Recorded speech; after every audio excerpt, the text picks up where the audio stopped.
Hello everybody and welcome to another video, and this video is sort of a response to my own topic of the week because, why not? And also just something that I thought would be what I wanted to discuss on based on some of the previous discussions I've had on how to deal with Compendium Scrolls and things like that.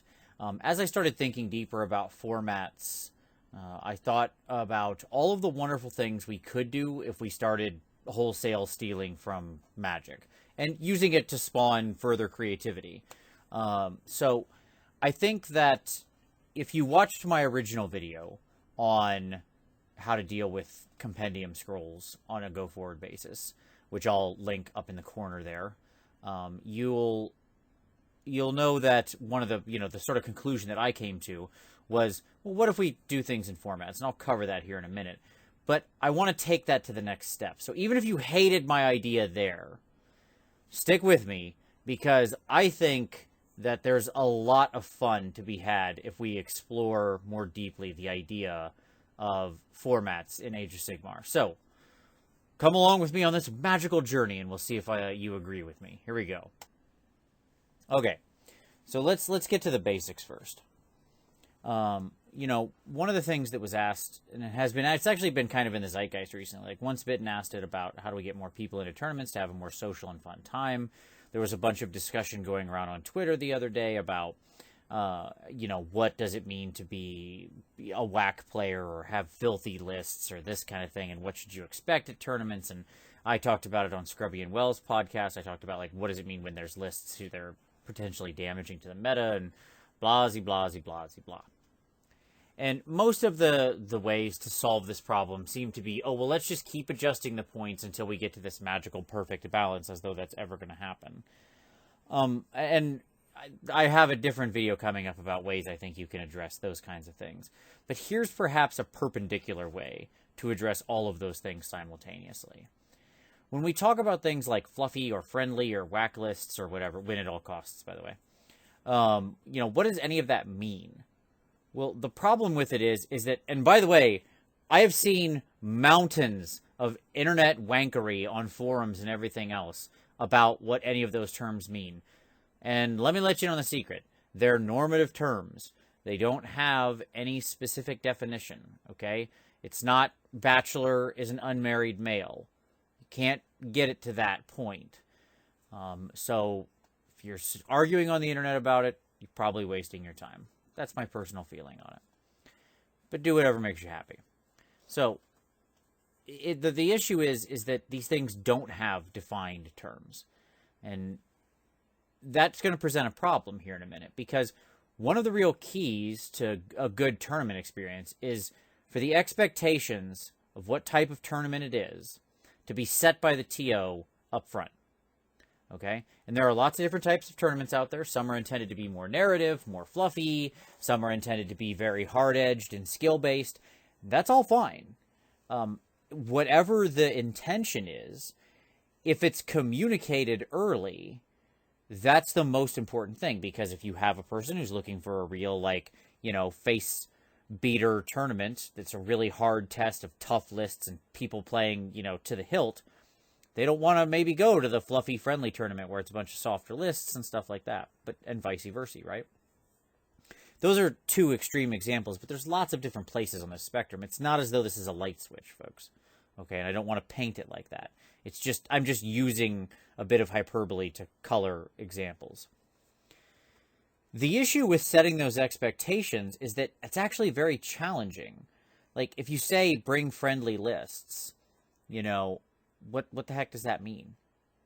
What does bring friendly lists mean? And this is something that I know Alex, who runs the tournaments at Adepticon, is dealing with, because he kind of had talked about how next year he wants to do a sort of friendly tournament, not as the only tournament, still have the sort of normal GT, but also have another tourney that's more of like the friendly time.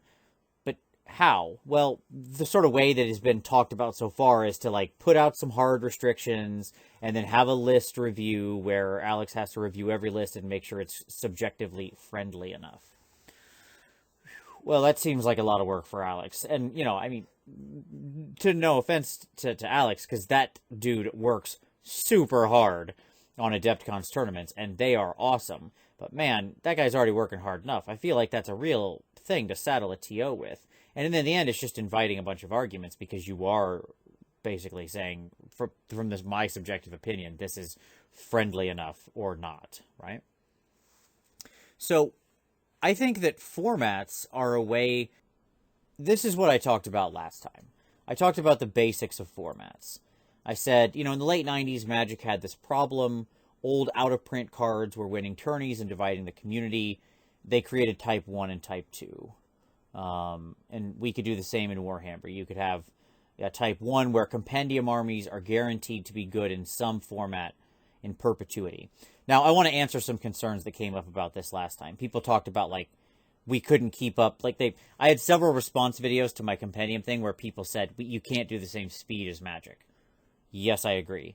And that these figures take longer to play with than Magic. Yes, I agree. Of course those differences are real, and they mean something.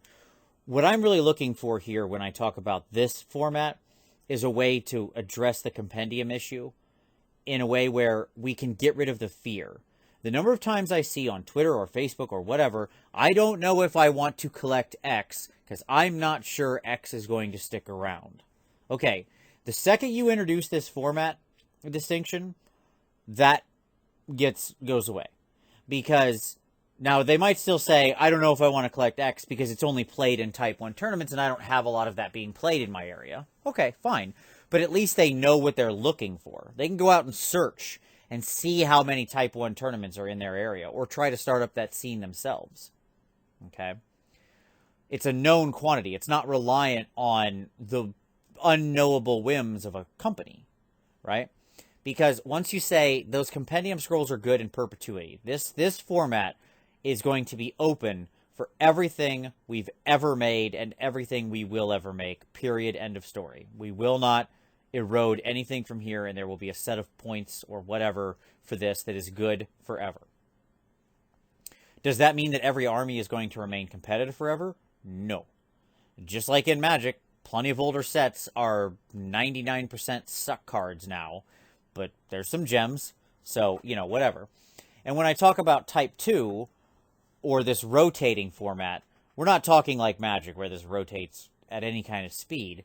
What we're saying is that slowly over time, it gives them a place to trickle units into, or retired models. And armies themselves, if we're talking about rotation, we're talking about a long time period here.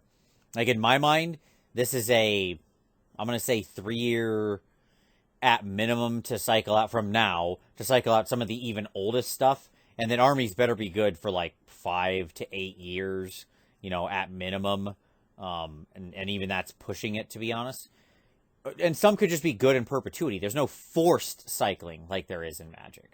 Okay? Some could just be good forever. Maybe this new Tzeentch stuff is just good for the next, 25 years, as most of your, say if you play Orcs and Goblins, and you collected your Orcs and Goblins army in the late 80s, other than picking up new units, those Orcs and Goblins you bought, other than being small, were probably good up until now, right?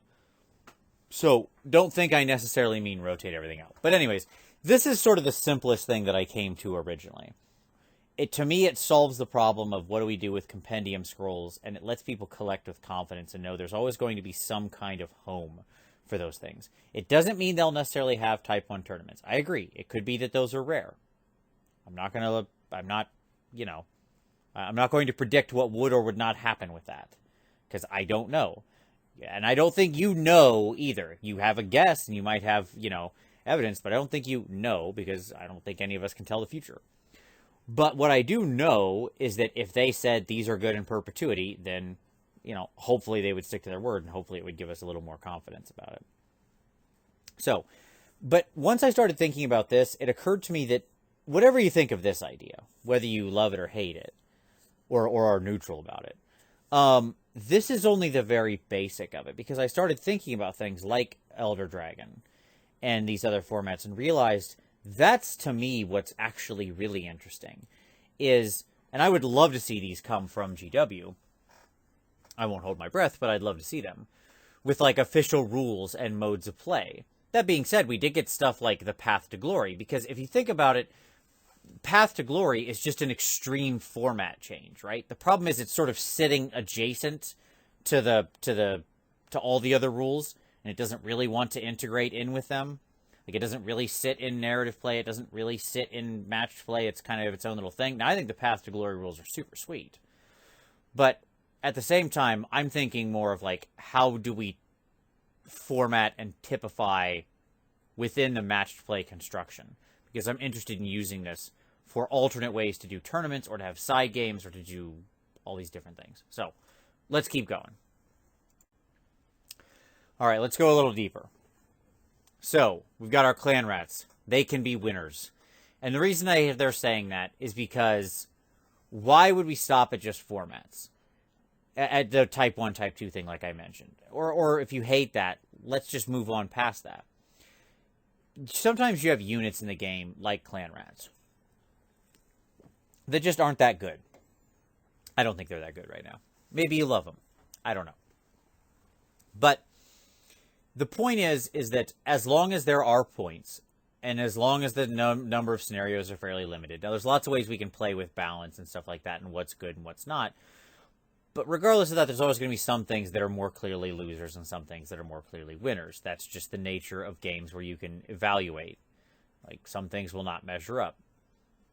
And that's okay. It's not a bad thing to have that happen. If everything is perfectly balanced against everything, the game is not going to be that interesting, because there's no point in choosing anything or thinking deeply about how your list is constructed. Some things will just work better with other things, and that's fine. But if we have different formats that allow different construction rules, different choices, different options, different sizes, points, allegiances, whatever, then it keeps those winners and losers rotating. So suddenly your little clan rats, well, they can be winners too, right? And now, all of a sudden, we've got some more interesting options, because things that may have been just sitting on our shelf under the normal assumptions might suddenly become interesting to play. So I'm going to walk you through a couple formats that I thought of off the top of my head. Pre-warning, these are rough. If you're going to post that they could be broken in a lot of ways, yes, you are correct. I'm positive I don't have enough behind these. But these are my spitball brainstorming ideas. They're meant to be just that, to get you thinking. And I would love feedback on what you think of them and ways to improve them or make them better in the comments below. So as we get into these, I do not think these are perfect. I think these are first draft at best.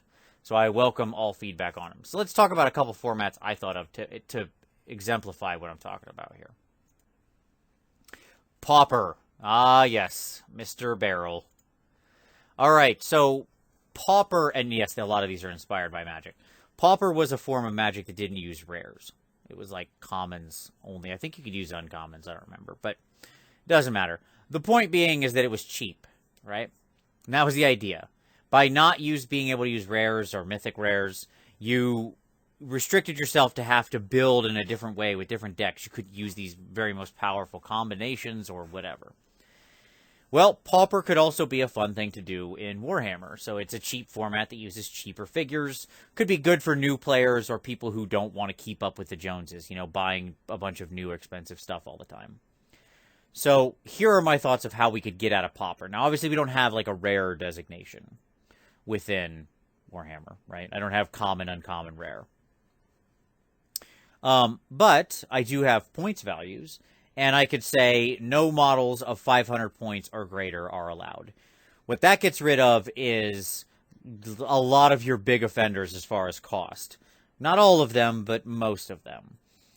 So it would get rid of like your Star Drakes and your Nagashes and Archaon and all those sorts of things. Alariel, they're all out the door, right? You can't play them. And those also tend to be super hyper expensive kits. Like, money, real world money wise, not just points wise. No battle line requirement, which you might think is strange, but again, this is about a cheaper format, so the idea is you can use what you've got, except you have a max of one behemoth, regardless of the size of the force. And the reason I put in the behemoth restriction is because behemoths, i.e. big monsters, tend to be the expensive figures. But most people can get their hands on one because a lot of the getting started boxes come with one, right? So if you can sort of get in there cheap with one of them, but it can often be expensive to get into more of them because you're buying a single model for often, 50, 60, 70 or more dollars. So that's sort of my first shot at Pauper. Other things I think if you could do, this would be great to use in like an escalation league for the early stages of an escalation league. Maybe later you take off some of these requirements. You could focus on getting started boxes. So you could literally say like everybody picks the models from a getting started box or something like that. You could start with lower points values, right? So you could start this much like escalation at 500 points. You could consistently play this at lower points because less models equals less cost. I mean, it's pretty obvious, right? Lower points equals less models equals cheaper money. So, yeah. Like I said, I welcome feedback and all this stuff. These are just my initial sketchy thoughts, and I'm sure are sketchy McSketcherson, but I really would love feedback. Vanilla. Oh, yeah. All right. So this is a basic format for quick and dirty play, more beer and pretzels focused, less ability to tune lists. So it just uses the normal matched play unit requirements out of the General's Handbook. No allegiance, no command, no special spells, no magical artifacts, no scenery special rules like mystical, deadly, etc. Though if you want to use a piece or two of magical scenery, that's fine. Okay? The idea here is straight points, yo. It's just the units. Like, we get rid of all the extra stuff that's layered on top of this that can add a lot of extra complexity and choice, and most importantly, sort of memory stuff. One thing I didn't mention here is no battalions. I feel bad that I didn't type that, but here you are. No battalion scrolls. You've got the units. Period. So no battalions, no allegiance, no command, no spells. No artifacts. No special spells. You get whatever's on your scroll, obviously. The point being is that what you're playing with here is just the War Scrolls. That's it. Right? That's vanilla. Now, this is a very basic format. And for somebody who's played a lot of games, this probably isn't the most interesting proposition. Okay? Because if you've played a lot of games, especially with the same army, and you know your scrolls, you want to get into this stuff because you want to get into the things I'm banning here because it does keep your list interesting, keeps you rotating, lets you try new things, and I'm not against that. None of these things are meant to hedge out the normal way of playing. They're meant to be an alternative used in certain purposes. And this is, again, more beer pretzels or more just new player, right? If you're bringing in a new player, these are easy things to cut out. A long time ago when AOS dropped, I did a video about how AOS is a really simple base chassis that you can layer stuff on top of, that you can bolt on systems to. That's what all this stuff represents. Battalions, allegiance abilities, artifacts, all those things are bolt-on abilities, like bolt-on features that aren't part of the base platform, which is what I love. Because it lets us decide what and when we want to bolt that stuff on. None of it has to be assumed, right? That's the beauty of simple core systems with bolt-on rules. So, this takes it back to core. This can be great for newer players. If you don't have a lot of time, people just want to quickly gen up a list, they can grab some scrolls and go. Okay? So, this can also level playing fields if certain people feel like, newer armies that have their books and have all these extra abilities are, more powerful than armies that don't. Well, guess what? Flat playing field now for everybody, right? So, vanilla. Eternal Warlord. A lot of Skaven pictures in this one. All right, so this is my take on Commander. That's what inspired this one. So in this, one powerful leader leads their force, and this forces a unique set of choices for unique list building. So here we go. You have a max of one model with the leader type, period. One leader, regardless of the number of points you're playing. Okay? All other normal unit requirements apply, i.e. you've still got to have battle line, still have a max of whatever artillery and, behemoths based on where you're at. But All other scrolls chosen must be unique and at minimum size.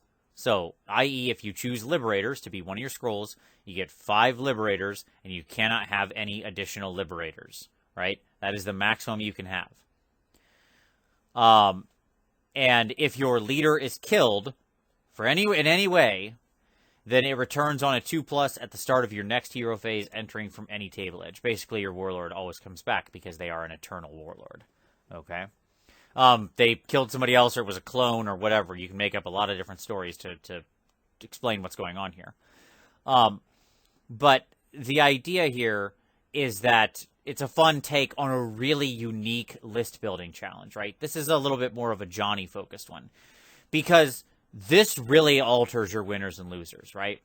Because those units that rely on having like 20 and 30 model groupings to be good and who get broken at big numbers, yeah, guess what? Not in this format. Because you're getting 1 scroll worth, and that's it. So you never trip those abilities off, right? But units that are more tight at min size suddenly become more potent, right? So again, it's about changing around expectations, and then that makes it so different things become winners and losers. If you're going to say, oh, but that makes this thing bad, yeah, it does. Certain things are already bad right now, like when you're talking from a matched play efficiency perspective, whatever. Okay? The idea here isn't to prevent things from being bad. Certain things are always going to be bad. The idea here is to make different things bad so that you can play with other toys you don't normally play with, and you're forced to sort of think your way into a new list building challenge. So I thought this was kind of a fun little take on it. Again, looking for feedback on all of this stuff. All right, another one here. Monster Mash. We'll keep this Skaven Warlord, because why not? All right, so when the elephants fight. Yeah, this one is one of the sillier ones, but this one I think is just an interesting sort of take on it. Great chance to get out all those big smashy monsters out and let them go to battle. All war scrolls you choose must have the behemoth type. There is no battle line requirement, and all scenarios that rely on any number of models near objective becomes number of current wounds. Bing, bang, boom. Let the big boys tussle. Again, to me, this sounds like super fun, because I get to get out, like, my giant army. Or, I can get out all those chaos monsters that I've got that I normally can only bring 2 of or something, or 3 of, depending on how many points I play. As I've mentioned before, I tend to play smaller games, because we play 4-player games. But this lets you go nuts and just kind of play smashy, right? With all these big monsters, these big behemoths. And the normal, foot dudes that run around that are really good at killing monsters aren't present. So all it is monsters on monsters. Now, in this, you could have leader monsters, so you could still have characters running around, right? Like, Alario could show up in here because she's a leader, but she's got Behemoth. It's just they have to have Behemoth. But I think this would be fun, again, as an alternate way to play once in a while, to just get out the big models. This is the type of thing that, if it was interesting, I would want to design new scenarios specifically for this, right? One thing I haven't mentioned, but I think is important to call out here, is that when you use these formats, and I think that it's also behooves you to make new scenarios that speak to these formats, right? That align with them and what they're doing, and present interesting additional challenges within the context of the rules these allow. So even though I present some rules to alter the existing scenarios, just, so you could, like, play with it if you wanted to without writing new scenarios, I think it would be good to actually have specific scenarios, especially for something so weird like this, where you could just have, 5 Gorgons and a Cygor running around, and that's your army, or whatever. Okay? All right, so those are the 4 that I came up with. And again, this was all top of the head. I want to know what other interesting scenarios you could think of. By the way, on the Eternal Warlord, special shout out to Kyle, to Peacemaker, because he sort of also, he mentioned the commander thing and kind of took that, and I took his mention and ran with it, so I do want to give a shout out to him. So, conclusion. Different formats, whether they come from GW or whether they are just made by us, and certainly well beyond the 4 not very creative things I just gave you here, okay, could be a great way for TOs to set expectations and tell people the type of tourney they are aiming for, while also eliminating the existing net lists, because the new restrictions and the weird requirements means you can't just use the out-of-the-box net lists, right? Maybe there would be new net lists that pop up, maybe there wasn't, but you can make it more of a moving target. It doesn't just become the same stuff. What's good in one format probably isn't in another. It would also let people experience different things at tournaments. Maybe because it's new and different, it gets them over the hump of going to that tournament, because they would feel like if it was a certain thing, maybe they're more willing to participate because they get a better feeling about what this tournament is about and feel like they really understand it. I think that in the end, restrictions breed creativity. I think if you're somebody who loves the list building experience, who is that sort of Johnny type, who wants to really explore and express intelligence through the play of the game and sort of solve the puzzle of the game, that these kinds of formats can be a fantastic thing for that psychographic profile, because it completely changes the expectations of what's good and what's bad in many cases. And suddenly, previously underused units or models become really good, and new combinations become possible, and that kind of thing. So, in the end, what's the answer? It's more ways to play, which is sort of the touchstone for this entire thing, right? That's for the entire Age of Sigmar. So, yeah, my final thought to end on Cetra again is I do not serve, I make rules. That's right. And I think that that's what I want to encourage you to do. My formats are more here just as an example, like I said, spitballing. If you like them and you have feedback, I'd love you to put it below. But I'd love for you to think about your own scenarios, your own formats. What are some interesting ways you can think of to change up the expectations of constructing your army for the game? I'd love to hear from you. So, make your own rules. Be like Cetra. So, I hope you enjoyed this. I very much appreciate you watching to the end. As always, don't forget to give it a like, subscribe for additional game design videos and hobby cheating and everything else. We're going to do a series like this. I have a bunch of different thoughts on these sorts of things, on evolving the game. And so look for more of these. I'm probably going to make one of these a week for the next several weeks, because I got a whole series of this planned out. So look forward to that. If you know somebody who you want to share this with, that is always the nice thing you can do. Please do share it. I really deeply appreciate that. And as always, we'll see you next time.